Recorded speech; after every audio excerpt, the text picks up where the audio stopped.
kita ingin dengarkan bagaimana diskusi yang terjadi di studio Sulawesi Selatan. Silakan. Ya, makasih banyak Pak Karebet. Alhamdulillah kami menyimak dari studio Sulawesi Selatan dan menyambung dari studio Kalimantan Selatan. Saya akan bertanya kepada narasumber kita yang pertama. Beliau adalah pakar ekonomi dan juga intelektual muslim. Kalau tadi dibahas masalah moral, nah sekarang kita bahas masalah ekonomi, dari sisi ekonomi, Ustaz. Nah, ini bagaimana dampak buruk kapitalisme bagi warga dunia, Ustaz? Silahkan, Ustaz. Terima kasih. Assalamualaikum warahmatullahi wabarakatuh. Hamdan wa syukran lillah, salatan wa salaman ala Rasulillah Muhammad sallallahu alaihi wasallam. Pemirsa Expo Rajab 1443 Hijriah, di mana saja berada, yang insya Allah dimuliakan oleh Allah Subhanahu wa Ta'ala. Terkait dengan pertanyaan tadi, tentu sebagian masyarakat baik secara nasional ataupun mungkin secara global telah menyadari ya, bahwa sistem ekonomi kapitalisme ini adalah sistem ekonomi yang rusak dan merusak. Salah satu karakter dari sistem ekonomi kapitalisme yang rusak ini adalah kebebasan kepemilikan individu. Nah, di mana kebebasan kepemilikan individu ini memberikan keleluasaan kepada individu untuk memiliki sesuatu, memiliki properti, memiliki harta, memiliki dan menguasai sumber daya. Yang pada gilirannya akan melahirkan alam bisnis yang seperti hukum rimba, yang kuat akan memangsa yang lemah. Dan faktanya terjadi saat ini. Kita bisa misalkan menjumpai bisnis-bisnis retail modern yang dulu biasanya hanya ada di pusat-pusat kota. Tetapi saat ini retail bisnis modern ini bahkan sampai ke pelosok-pelosok desa atau ke lorong-lorong di perkotaan, ya, seperti Alfamart, Alfabet dan segala macam. Sehingga toko-toko kelontong yang biasanya dikelola oleh masyarakat itu akhirnya mati, ya. Padahal kurang apa kekayaan mereka, para pebisnis retail modern ini? Tentu mereka sangat kaya. Sehingga dengan keadaan seperti ini, itu akan melahirkan satu fenomena kehidupan yang kaya semakin kaya dan yang miskin semakin miskin. Dan itu bisa kita lihat dalam kenyataannya bahwa ada seseorang yang mungkin sarapan paginya itu menunya harganya 1 juta. Itu pun dikonsumsi di pinggir kolam renang. Sementara di saat yang sama ada seseorang yang makannya itu tergantung dari hasil pemberian orang dengan cara meminta-minta, fakir miskin misalkan. Nah, sehingga dengan sistem ekonomi kapitalisme ini gagal mengantarkan sebuah negara atau bangsa untuk mencapai pertumbuhan ekonomi yang sejati. Yang ada adalah pertumbuhan ekonomi yang semu, ya. Misalkan capaian pertumbuhan ekonomi sebuah wilayah atau sebuah negara, taruhlah misalkan 5% atau mungkin 7%, itu menandakan bahwa rata-rata pendapatan penduduk sebuah wilayah itu misalkan 1 juta atau misalkan lebih.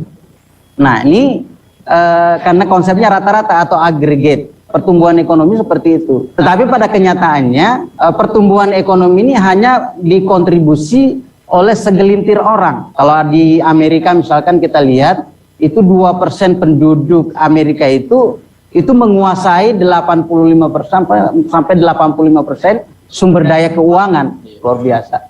Nah, begitulah bawaan daripada sistem ekonomi kapitalisme. Nah, kemudian salah satu karakter dari sistem ekonomi kapitalisme ini yang rusak juga adalah dari sisi pandangan sistem ekonomi ini terhadap barang dan jasa sebagai sebuah produk ekonomi. Nah, dalam pandangan ekonomi kapitalisme, barang dan jasa itu tergantung kepada value and utility, nilai dan kebermanfaatannya. Sepanjang barang dan jasa itu memberikan value, nilai atau utility manfaat kepada masyarakat atau kepada pengguna atau kepada konsumen, ya that's okay, silahkan jalan. Sekalipun misalkan menabrak pada kepentingan-kepentingan atau mungkin kebutuhan secara physically daripada manusia. Contoh misalkan narkoba. Narkoba ini kalau kita konsumsi itu tentu akan mempengaruhi secara negatif terhadap anatomi tubuh kita. Tetapi karena pengelola bisnis narkoba ini menganggap bahwa di dalam bisnis narkoba ini ada value, ada kemudian utility, dan ada orang yang ingin membeli, maka tetap jalan saja. Ya. Seperti juga misalkan riba. Perkara riba ini tentu adalah perkara secara analogi ya, bahwa itu akan menyulitkan orang yang memang sudah dalam keadaan susah. Ya saya kira tidak ada orang yang berlebih yang kemudian melakukan pinjaman. Pasti orang yang membutuhkan. Tapi ketika dia meminjam lalu kemudian ditambah lagi dengan bunga, ditambah lagi dengan beban-beban yang lain, maka semakin menyulitkan. Tetapi karena orientasi bisnis daripada sistem ekonomi kapitalisme ini adalah nilai dan utility tadi, maka itu tetap dijalankan sampai kepada kerusakan daripada sistem ekonomi kapitalisme ini dalam konsep kepemilikan tadi. Bahwa dengan kebebasan kepemilikan ini, kalau menurut Adam Smith, versi daripada Ustaz Wicono dalam acara Speak Up kemarin itu mengatakan bahwa sistem ekonomi kapitalisme ini menjadi surga bagi orang-orang serakah dan orang-orang rakus. ya karena mereka memiliki keleluasaan untuk memiliki segalanya. Ya sehingga tanpa ada batasan apapun mereka melabrak semua aturan-aturan yang sebenarnya banyak yang bertentangan dengan fitrah secara manusiawi. Nah, oleh karena itu tentu dalam perspektif ekonomi Islam ini sesuatu yang keliru. Nah, oleh karena itu tentu kita selaku orang yang mengaku dirinya beriman, lalu kemudian memahami kerusakan-kerusakan daripada sistem ekonomi kapitalisme ini, kita harusnya berhijrah, ya, menawarkan solusi terkait dengan sistem ekonomi yang memang sesuai dengan kapasitas kita sebagai manusia yang diturunkan oleh Allah Subhanahu wa Ta'ala. Itulah sistem ekonomi Islam. Karena di dalam sistem ekonomi Islam terkait dengan konsep kepemilikan itu diatur dengan indah, diatur dengan baik. Rasulullah Shallallahu Alaihi Wasallam bersabda, al-muslimuna syuraka'u fi salasin, fil kalai wal ma'i wan nar. Bahwa kaum muslimin, bahkan bukan hanya kaum muslim, seluruh umat manusia itu berserikat terhadap 3 hal. Ya, terhadap padang rumput, ya bisa termasuk hutan belantara atau mungkin tempat-tempat gembalaan. Itu tidak boleh dimiliki secara individual. Ya harusnya dimiliki secara umum. Tetapi kan kenyataan sekarang, bahkan sebuah gunung, bahkan sebuah pulau dimiliki oleh satu individu. Nah, kemudian wal ma'i, ya sumber mata air. Nah, sumber mata air ini ketika misalkan menghidupi atau memenuhi hajat hidup orang banyak, itu tidak boleh dikuasai secara serakah atau arogan oleh seseorang, tetapi harus diserahkan kepada kepemilikan umum.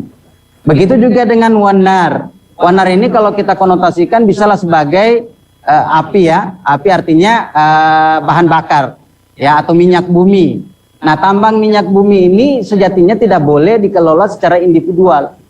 Harusnya dikuasai oleh negara untuk kemudian digunakan bagi sebesar-besarnya kemakmuran rakyat. Mengapa Indonesia ini kaya raya dengan sumber daya alamnya, bahkan disebut sebagai Zamrud Khatulistiwa, ya, oleh Pujangga dikatakan seperti itu, karena memang secara faktanya kekayaan alam kita ini sangat melimpah. Ya, tetapi seperti tadi, bahwa itu diserahkan kepada privatisasi atau kepada individual, sehingga pemberdayaan masyarakat itu tidak merata. Ada orang yang kaya sekali, tapi ada orang yang miskin sekali.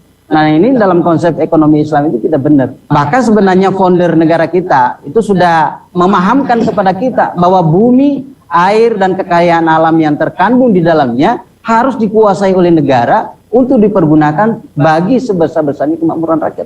Itu sudah diamanatkan di dalam undang-undang. Ya, apalagi kalau kembali kepada syariat Allah Subhanahu wa Ta'ala, syariat Islam, bahwa sistem ekonomi Islam ini adalah sistem ekonomi yang memang sangat menghargai kemuliaan hidup umat manusia, bukan hanya sekelompok orang, tetapi orang per orang. Oleh karena itu di dalam momentum Rajab ini, sebagai dalam kilasan sejarah merupakan momentum di mana kaum muslimin hijrah dari Mekah ke Madinah, juga mungkin menjadi momentum bagi kita untuk hijrah dari sistem ekonomi kapitalisme yang rusak dan merusak menuju kepada sistem ekonomi Islam yang menyejahterakan, insya Allah. Alhamdulillah.